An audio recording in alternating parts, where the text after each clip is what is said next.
Tere! Tere!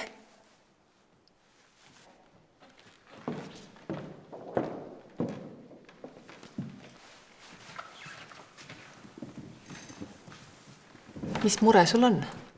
Mul on vaja uusi kuuldeaparaate. Mis vanadega juhtus? Aparaadid on olemas, aga ma ei kuule nii hästi kui varem. Võib-olla on mu kuulmine halvemaks läinud. Vaatame kõigepealt neid aparaate. Mul on praegu ainult üks.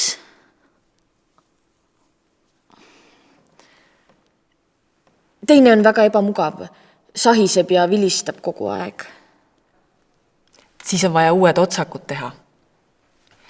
Mina soovitan kanda 2 aparaati, siis kuuled paremini. Kõigepealt teeme kuulmisuuringu, siis võtame otsakute jäljendid, pärast sobitame aparaate.